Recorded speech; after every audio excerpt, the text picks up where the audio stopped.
दरअसल कैन इस गाड़ी को नहीं बल्कि इस गाड़ी की इंपॉर्टेंट चीजों को चुराना चाहता है। सबसे पहले वो म्यूजिक सिस्टम को निकालता है और उसके बाद डैशबोर्ड में जो कीमती चीजें होती है उन्हें निकालकर अपने पास रख लेता है। इसके बाद वो गाड़ी की पीछे वाली सीट पर पी भी करता है। ऐसा वो क्यों करता है इसके पीछे कोई भी रीजन नहीं होता। और अब जब उसने अपना काम पूरा कर लिया है वो गाड़ी का दरवाजा खोलने की कोशिश करता है लेकिन दरवाजा नहीं खुलता। उसे लगता है कि वो आसानी से दरवाजा खोल लेगा लेकिन पूरी कोशिश करने के बाद भी दरवाजा नहीं खुलता। वो अब भी ज्यादा परेशान नहीं होता। उसे लगता है कि दूसरा दरवाजा खुल जाएगा। वो दूसरे दरवाजे को खोलने की कोशिश करता है पर वो भी लॉक्ड होता है। वो उसे भी नहीं खोल पाता और अब उसकी चिंता थोड़ी थोड़ी बढ़ना शुरू हो जाती है। पर अब भी कैन पूरी तरह से कॉन्फिडेंट होता है क्योंकि वो गाड़ी के फ्रंट ग्लास को तोड़कर बाहर निकल सकता है। वो अपने पैरों से फ्रंट ग्लास को तोड़ने की कोशिश करता है। वो कई बार उस पर किक करता है लेकिन पूरी कोशिश करने के बाद भी फ्रंट ग्लास नहीं टूटता और अब उसकी टेंशन धीरे धीरे बढ़ना शुरू हो जाती है। वो गाड़ी के टायर खोलने वाले टूल को निकालकर फ्रंट शीशे पर कई बार मारता है लेकिन इसका भी कोई फायदा नहीं होता। उसे कुछ समझ नहीं आ रहा होता, इसीलिए दरवाजे के लॉक वाले डोर के प्लास्टिक को वो खोलता है और जब वो ऐसा कर रहा होता है तभी उसका हाथ कट जाता है। कैन की परेशानियां अब और भी ज्यादा बढ़ चुकी है, इसीलिए वो गाड़ी की पिछली सीट पर चला जाता है जहां पर उसने पी किया था। अपने बैग से गन निकालता है और गन से गाड़ी के फ्रंट ग्लास पर शूट करता है लेकिन गोली टकराकर उसके पैर पर लग जाती है। और यहाँ पर हमें पता चलता है कि इस गाड़ी के जितने भी शीशे हैं वो सब के सब बुलेट प्रूफ हैं। कैन के हाथ के साथ अब उसका पैर भी जख्मी हो चुका है। वो अपनी टी शर्ट निकालकर अपने पैर के घाव पर बांध लेता है। तभी वो एक लड़की को देखता है। वो उसे आवाज देता है और लड़की गाड़ी के पास आ जाती है। वो अपने बैग से लिपस्टिक निकालती है और गाड़ी की साइड विंडो पर अपना चेहरा देखकर लिपस्टिक लगाती है। इसके बाद वो जाने लगती है। कैन जोर जोर से चिल्लाने लगता है लेकिन वो उसकी आवाज नहीं सुनती। दरअसल ये पूरी की पूरी गाड़ी साउंड प्रूफ है। साथ ही इस गाड़ी के शीशों से अंदर से बाहर तो देखा जा सकता है लेकिन बाहर से कोई भी अंदर नहीं देख सकता। यानी कि अब कैन इस गाड़ी में बुरी तरह से फंस चुका है। उसे कुछ समझ नहीं आता कि उसे क्या करना चाहिए। अब वो अपने फोन से अपनी पत्नी को कॉल करने की कोशिश करता है लेकिन तभी उसका फोन ऑफ हो जाता है क्योंकि उसकी बैटरी बहुत ज्यादा लो थी। यहाँ पर कैन को बहुत ज्यादा प्यास लगी होती है, इसीलिए उसके पास पेप्सी की जो बोतल होती है उससे पूरी की पूरी पेप्सी पी जाता है। अब धीरे धीरे दिन ढल जाता है और रात हो जाती है। कैन को बहुत ज्यादा प्यास लगी होती है, इसीलिए डोर के ऊपर जो विंडो की ग्लास होती है उससे वो पानी को चाटने की कोशिश करता है। यहाँ पर वो बुरी तरह से फंस चुका है। वो भूखा है, प्यासा है, साथ ही अब वो बहुत ज्यादा थक चुका है। किसी तरह से वो रात इस गाड़ी में बिता लेता है। अगली सुबह वो पूरी तरह से परेशान हो जाता है और उसने गाड़ी की जिस म्यूजिक सिस्टम को निकाला था वो उसे वापस लगाकर म्यूजिक प्ले कर देता है जिससे उसका मन कुछ वक्त के लिए शांत होता है। और कुछ ही देर बाद म्यूजिक अपने आप ही बंद हो जाता है और उसे मी नाम की एक आईडी से कॉल आता है। ये कॉल होता है डॉक्टर एनरिक का, जिनकी ये गाड़ी है। वो कैन को बताते हैं कि ये मेरी गाड़ी है जिसमें मैंने बहुत सारी सिक्योरिटीज लगा रखी है जिन्हें मैं कहता हूँ 4x4। बाहर से ना तुम्हें कोई देख सकता है ना तुम्हारी कोई आवाज सुन सकता है। साथ ही गाड़ी पूरी तरह से बुलेट प्रूफ है। इस गाड़ी से निकलने का एक ही रास्ता है और वो है नीचे टैंक से। लेकिन अगर तुमने ऐसे किया तो मैं इस गाड़ी को ब्लास्ट कर दूंगा क्योंकि टैंक के नीचे मैंने एक्सप्लोसिव लगा रखा है। डॉक्टर एनरिक उसे अपनी पर्सनल लाइफ के बारे में भी बताते हैं कि मेरी पत्नी अब इस दुनिया में नहीं है लेकिन मेरी पत्नी और मेरी ग्रैंड चाइल्ड मेरे साथ रहते हैं। साथ ही वो बताते हैं कि उन्हें बहुत ही खतरनाक बीमारी है और कुछ ही महीनों में उनकी मृत्यु होने वाली है। लेकिन कैन को इस बात से कोई फर्क नहीं पड़ता। वो उन्हें धमकी देता है कि अगर तुमने मुझे फ्री नहीं किया तो मैं तुम्हें और तुम्हारे परिवार को मार दूंगा। पर डॉक्टर को इस धमकी से कोई फर्क नहीं पड़ता क्योंकि वो साइको हो चुका है। केन अब डॉक्टर से कहता है कि मुझे यहाँ पर बहुत गर्मी लग रही है, मुझे यहाँ से बाहर निकालो। और अब फोन कट हो जाता है और गाड़ी का एसी अपने आप ही ऑन हो जाता है। और गाड़ी का एसी ऑन होने से धीरे धीरे गाड़ी में ठंड बढ़ना शुरू हो जाती है।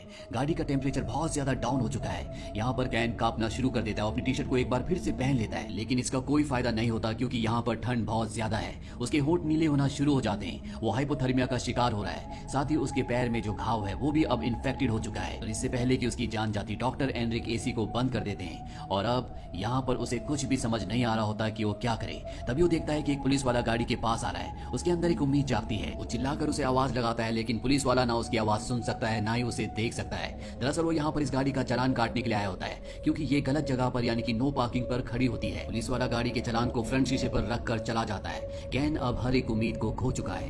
तभी उसके अंदर उम्मीद जागती है क्योंकि यहाँ पर एक चोर आता है जो गाड़ी के दरवाजे को खोलने की कोशिश करता है। पर कैन की किस्मत बिल्कुल अच्छी नहीं होती। पड़ोस के लोग उस चोर को देख लेते हैं, उसका पीछा करते हैं। हालांकि चोर यहाँ से भाग जाता है लेकिन अब पुलिस यहाँ पर आ चुकी है। गाड़ी के आसपास कई सारे लोग होते हैं लेकिन किसी को भी नहीं पता कि इसके अंदर कोई फंसा हुआ है, इसीलिए सब के सब यहाँ से चले जाते हैं। अब कैन को एक बार फिर से डॉक्टर का कॉल आता है। डॉक्टर उसके बारे में और भी जानना चाहता है। कैन उसे बताता है कि वो इस दुनिया के रूल्स को नहीं मानता। यहाँ के जो अमीर लोग हैं वो गरीबों को कुचलना चाहते हैं और वो कभी भी ऐसा नहीं होने देना चाहता, इसीलिए वो चोरी करता है जैसे उसके पिता और उसके ग्रैंडफादर किया करते थे। कोई अगर उसे गन पॉइंट पर रखकर भी ये काम करने से मना करेगा तब भी वो यही काम करेगा। और अब डॉक्टर को उसका ये जवाब अच्छा लगता है, इसीलिए वो उसे बताता है कि गाड़ी की सीट के पीछे एक पाइप है जिसके अंदर गाड़ी को साफ करने का पानी है। तुम उस पानी को पी सकते हो। और ये सुनने के बाद गाड़ी के पीछे से उस पाइप को निकालता है और उस पाइप से पानी को एक बॉटल में भरता है। हालांकि उस पानी में केमिकल भी होता है, लेकिन कैन इस बात की परवाह नहीं करता और एक ही घूंट में पूरा पानी पी जाता है, क्योंकि उसकी पूरी बॉडी डिहाइड्रेटेड हो चुकी होती है। इसी तरह से एक और दिन बीत जाता है और अब अगली सुबह दिखाया जाता है कि कैन के दिमाग पर भी असर पड़ना शुरू हो गया है। वो फिजिकली और मेंटली बहुत ज्यादा कमजोर हो चुका है, इसीलिए वो अपने माइंड को बिजी रखने के लिए पेपर पर गाड़ी के जो इंटीरियर होते हैं उसके डिजाइन बनाना शुरू कर देता है। वो बहुत ज्यादा भूखा होता है, इसीलिए कागज खाना शुरू कर देता है, जिसके बाद उसे फिर से प्यास लगना शुरू हो जाती है और अब उसके पास अपना यूरिन पीने के अलावा कोई भी रास्ता नहीं होता और मजबूरी में उसे ऐसा करना पड़ता है। और तभी उसे डॉक्टर का कॉल आता है। डॉक्टर की बात उसने मानी होती है, इसलिए डॉक्टर उसे कहता है कि गाड़ी के डैशबोर्ड के नीचे एक चॉकलेट है, तुम उसे खा सकते हो।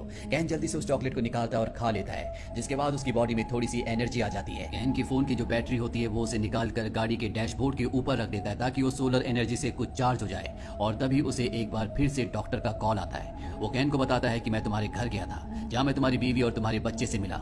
मैंने उन्हें बताया कि तुम्हारी लॉटरी निकली है $1,00,000 की। मैंने उन्हें तुम्हारे काम के बारे में झूठ बताया और उन्हें $1,00,000 दिए और कहा कि अब तुम अपने नए घर को खरीद सकती हो। इसीलिए वो उस घर को छोड़कर नए घर में शिफ्ट हो गए। इसके बाद वो फोन को कट कर देता है। ये सब बातें सुनकर कैन को बहुत दुख होता है कि डॉक्टर उसकी फैमिली तक भी पहुंच गया और अब उसने बैटरी जो गाड़ी के डैशबोर्ड पर रखी थी उसे फोन के अंदर डालता है, जिससे फोन स्टार्ट हो जाता है। वो अपनी पत्नी को कॉल करता है, लेकिन वो उसके फोन को रिसीव नहीं करती, इसीलिए वो अपनी पत्नी के लिए एक वॉइस मैसेज छोड़ता है। और अब कुछ देर बाद दिखाया जाता है कि वो गाड़ी के स्टार्ट बटन को बार बार प्रेस करता है और गाड़ी स्टार्ट हो जाती है, लेकिन गाड़ी बैक गियर पर लगी होती है। वो गियर बदलने की कोशिश करता है, लेकिन गियर नहीं बदलता और अब वो पूरी स्पीड से गाड़ी को पीछे ले जाता है। गाड़ी दीवार से टकरा जाती है और तभी गाड़ी के जो एयर बैग्स होते हैं वो खुल जाते हैं, जिससे उसे चोट नहीं लगती, पर गाड़ी का पिछला शीशा टूट चुका है। वो गाड़ी से निकलकर पास ही के पेट्रोल पंप के कैफे में जाता है, जहां पर वो खाने पीने की चीजें लेकर खाने लगता है। पर तभी वहां पर सिक्योरिटी गार्ड आ जाता है। वो कैन से कहता है कि पहले तुम्हें इसके पैसे पे करने होंगे, पर कैन के पास पैसे नहीं है, इसीलिए वो अपनी गन निकालता है और उसे मार देता है। पर तभी उसकी आंखें खुल जाती, वो अब भी गाड़ी के अंदर होता है। दरअसल वो इस सपना देख रहा होता है। उसकी हालत बहुत ज्यादा खराब हो चुकी है, उसके अंदर बिल्कुल भी एनर्जी नहीं है और उसके पास जो गन होती है वो उससे अपनी जान लेने की कोशिश करता है, लेकिन गन के उस स्लॉट में गोली नहीं होती। और तभी यहाँ पर एक बार फिर से डॉक्टर का उसे कॉल आता है और तभी गाड़ी की लाइट्स अपने आप ही जल जाती है। उसके सामने डॉक्टर होता है। डॉक्टर फोन से उसे बात कर रहा होता है, पर अब वो गाड़ी के अंदर आ जाता है, क्योंकि वो जानता है कि केन की हालत बहुत ज्यादा खराब हो चुकी है। उसके अंदर इतनी ताकत नहीं है कि वो उसके ऊपर हमला कर सके। गाड़ी के अंदर आने के बाद वो केन को बताता है कि आज से पहले मुझे 28 बार लूटा गया है, इसीलिए मैंने ऐसी गाड़ी बनाई जिसके अंदर मैं किसी भी चोर को फंसा सकूं, और अब तुम फंस चुके हो, तुम यहाँ से जिंदा नहीं जा सकते। इसके बाद डॉक्टर किसी को कॉल करता है और केन को मौका मिल जाता है। वो अपनी गन से उस पर शूट कर देता है और गाड़ी से निकलकर रेंगते हुए आगे बढ़ने लगता है, क्योंकि उसके अंदर अब इतनी ताकत नहीं है कि वो भागकर या चलकर यहाँ से जा सके। पर डॉक्टर को गोली छू करने के लिए होती है, वो अब भी पूरी तरह से ठीक होता है। वो केन के पास आता है और उसे मारता हुआ उसकी गन को छीन लेता है और एक बार फिर से केन को गाड़ी के अंदर ले जाने लगता है, लेकिन गन की आवाज से, यानी कि गोली की आवाज से यहाँ पर पुलिस आ चुकी होती है और वो डॉक्टर से कहती है कि इसे छोड़ दो, लेकिन डॉक्टर केन को गन पॉइंट पर ले लेता है और पुलिस वाले को बताता है कि ये एक चोर है, इसने मेरी एसयूवी चुराने की कोशिश की, इसने मेरे ऊपर गोली चलाई और अब मैं इसके साथ खुद ही निपट लूंगा, ये तुम्हारा प्रॉब्लम नहीं है। लेकिन पुलिस वाला उसे कहता है कि इसे छोड़ दो, और डॉक्टर उसकी बात नहीं मानता और कुछ ही देर में यहाँ पर रिपोर्टर्स और पुलिस की और भी गाड़ियां आ जाती है और इन्हीं में एक पुलिस ऑफिसर आता है जिसका नाम एमेडियो होता है। दरअसल अब वो रिटायर हो चुका है और वो डॉक्टर से बात करता है। वो उसे कन्विंस करने की कोशिश करता है कि तुम्हें इसे छोड़ना होगा, पर डॉक्टर उसकी बात नहीं मानता। वो कहता है कि पुलिस वाले अपना काम अच्छे से नहीं करते, इसीलिए इनके जैसे चोर आजादी से घूमते हैं और उसका नुकसान हम आम जनता को उठाना पड़ता है। मैं जो कर रहा हूँ बिल्कुल ठीक कर रहा हूँ। यहाँ पर जितने भी लोग होते हैं आधे लोग डॉक्टर की साइड हो जाते हैं और वो चाहते हैं कि वो केन को मार दे, पर आधे लोग चाहते हैं कि वो केन को फ्री कर दे। पर जो यहाँ पर रिटायर पुलिस वाला होता है वो डॉक्टर से कहता है कि तुम एक एजुकेटेड इंसान हो, तुम कानून को अपने हाथ में नहीं ले सकते, तुम्हें इसे छोड़ देना चाहिए। वो उसे बहुत सारी ऐसी बातें बोलता है जिससे डॉक्टर कन्विंस्ड हो जाता है और अब वो केन को छोड़ देता है। केन किसी तरह से पुलिस की गाड़ी तक आ जाता है और डॉक्टर खुद अपनी गाड़ी में बैठ जाता है। वो अपने मोबाइल पर एक टाइमर चलाता है और अगले पल वहां पर एक बहुत बड़ा ब्लास्ट हो जाता है। दरअसल पेट्रोल टैंक के नीचे जो उसने एक्सप्लोसिव लगाया था उसने उसे ब्लास्ट कर दिया और अब उसकी मृत्यु हो चुकी है। वही केन को दिखाया जाता है जो ये देखकर पूरी तरह से सैड हो चुका है, पर अब वो फ्री है और उसने जो भी अपराध आज तक किए थे इसके लिए पुलिस उसे अरेस्ट कर लेती है। वहीं सारे के सारे लोग डॉक्टर के बारे में बोल रहे होते हैं। वो कहते हैं कि ये एक समुराई डॉक्टर था जिसे अपने ऊपर पूरा विश्वास था, जो कर रहा था उसे विश्वास था कि वो पूरी तरह से ठीक था और ये गवर्नमेंट को एक बहुत बड़ा सबक है। कम से कम इस बड़ी घटना के बाद पुलिस प्रशासन अपने काम को अच्छे से करेगी और शहर में जो चोरी की वारदातें होती है उन्हें पूरी तरह से कंट्रोल में ले लेगी। अब यहाँ से केन को हॉस्पिटल ले जाया जाता है, उसका ट्रीटमेंट किया जाता है और इसके बाद उस पर केस चलेगा और उसने आज तक जितने भी गुनाह किए हैं उसकी उसे सजा दी जाएगी। ये पूरी फिल्म, ये पूरी कहानी एक सच्चे इवेंट पर बेस्ड है। ये फिल्म ईयर 2019 में रिलीज हुई थी। IMDb पर इसकी रेटिंग है 5.7। उम्मीद करते हैं कि ये कहानी आपको पसंद आई होगी।